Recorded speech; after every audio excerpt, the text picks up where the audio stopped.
Yeah, I was thinking like because what we can do is we have so there's a couple things that have come out about these Game of Thrones TV just as we warm up and we're about to go into some of our theories and stuff like that. And really, it was Sir Jimmy who tagged us in something on Twitter, so we can kind of start with that because I didn't know much about this. Apparently, there are other shows that are in development with HBO, like Game of Thrones shows. Is this right? I mean, it's like, can I say it? Is it Dunk and Egg? Yes. Is that a possible? Well, so we knew remember when the Long Night was the one that was first announced. They said that there were 5 potential shows planned. Yeah. And so the Long Night was one of them. I think they got into it a little bit, decided this may not be the way we want to go. That's not to say they won't ever come back to that, but I think they made the right decision in going forward with House of Dragons being more similar to Game of Thrones rather than going way back and having it be a little more like fantasy, creatures, monsters, stuff like that. And so, I mean, we now know of the House of the Dragon, so that's 2. And then there's big rumors that Robert's Rebellion and Dunk and Egg are other potential shows. And more beyond that, but no one really released details. But it sounds like there's maybe even up to like 5 or 6 show ideas. Sure. Wow. I think this is going to be kind of like HBO Max's Marvel or Star Wars, for lack of a better comparison. Yeah. I think they're going to try to build that universe out. Which I think's cool. I know some people are a little bit hesitant. Obviously, the last few seasons of Game of Thrones, some people were a little lukewarm on, and obviously with the finale and everything, but also just people wanting to make sure that we don't burn out the content. I'm not all that concerned because I think, especially if you've read Dunk and Egg, you know that the tone of that is much different than what we got in the main series. And if anything, I think it might extend an olive branch to people who weren't into the absurd amount of violence and nudity and such, all the mature themes. I think Dunk and Egg could take a very Mandalorian approach to the universe. Yeah, I think that's good. Actually, that's a really good point. If they're going to have, several shows like this, and just the way that's written, it really would be kind of an in-between and just a nice, enjoyable on a Sunday evening watching that. I think that's really cool. Those tales, their adventures, and what have you. I guess I wonder too, now that we have House of Dragon and we're working on that, does that give George, I mean, what do you have to finish source material wise from the author? All right. Yeah. Do you have to finish that series and lead us up to, how far is he going with that? Is he going to go to the tragedy of Summerhall, or is he only, we don't know. I mean, that whole page is left blank. Yeah. Is that because of the series, and we're going to reveal something majorly in A Song of Ice and Fire, or is that a Dunk and Egg story, or is it both? Is it both? Well, I think that HBO is basically creating their. I think that when House of the Dragon comes out, and even if it takes major differences away, again, the cool thing about it is the way it's written, in that it's told through 2 different perspectives, Mushroom and Yandel, so who can really trust any of it, as opposed to the main series, which even there you still have a little bit of where Gur says, well, you can't, these are all point of views, so what's to say any of this is the way it is. But I think that they're going to be creating their own sort of like cinematic timeline universe, and then it just like we have with comics and movies, right? Like, okay, and that's a good thing. So I think that's a good thing, because that takes the pressure off of George a little bit, and you need him to come in and say some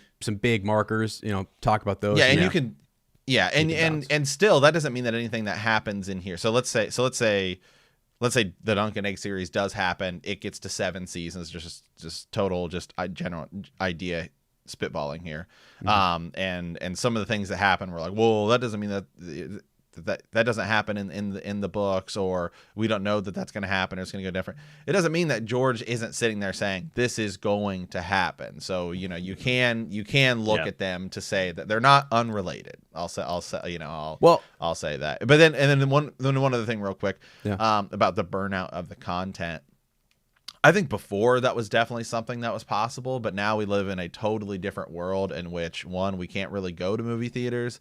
Movies right now that have been pushed back that were supposed to come out in 2020 are starting to say, hey, we're going to come out this year in theaters in like August, but who has any idea? Even with vaccines and stuff, we have literally no clue if that is at all going to happen.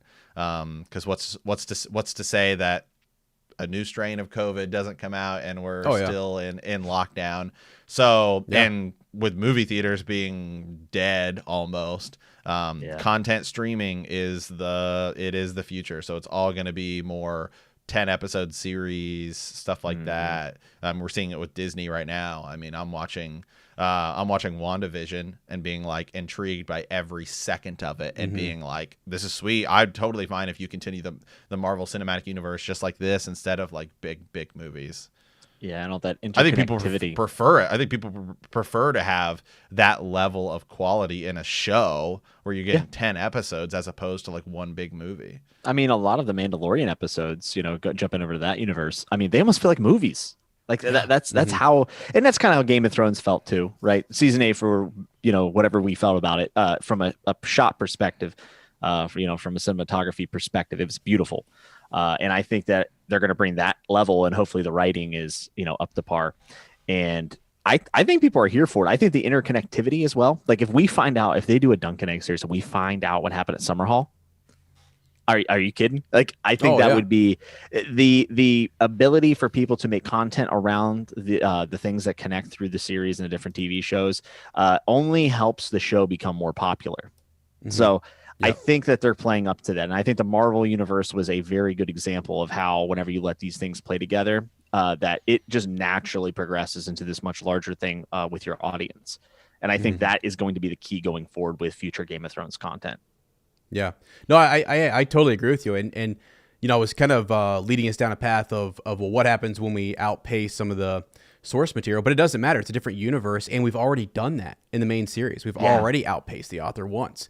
So, and he was there to give us pillars and guiding points and stuff like that. And it becomes its own thing. So, there's actually more detailed outlines of this than there was the main series. Because the main series is we have no idea what's going to happen. At least here we have, just like with House of the Dragon, well, we have a general idea. So it's freedom. Right. Yeah. It is. It's just like there's like one or two major events where you're going to want George to put a pin in there and say, this is what happened because it's a major tie-in, or it can't be entirely different, but it also could, maybe, I don't know. Like that's the thing, is that like the ending of season 8, very well, the more and more I look at it, could be entirely, like major characters could be entirely different. So it's fascinating to think about, and it does keep, if they can interconnect and they can tie into the main, series, like Jimmy's saying, then I'm in. I mean, I think there's also, and a lot of people don't like, I actually have included in this. I usually don't like prequels when I know what's going to happen, but because it's so vague, we are going to get content that we have never seen before and we don't know the answers to. And one really cool thing about Robert's Rebellion that I've been thinking about immensely is, sure, we know Robert's Rebellion, right? Maybe we're going to see Rhaegar go down, but as the series goes on, we get these flashbacks to Harrenhal. Yeah. The tourney at Harrenhal unfolds and flashbacks through different characters' perspectives of what they did. Yeah, what happened? Let's go, dude. But we've done a whole series on that. What happened at the tourney of Harrenhal? How important it is. Yeah, if you had, again, in point of view, right? Depending on the character we're following in a TV show, they have a flashback to a conversation that they had. We, the audience, then are trying to put all those conversations together to figure out what was going on there. Yeah. So that would be a dramatic way to kind of go about that. I like that a lot.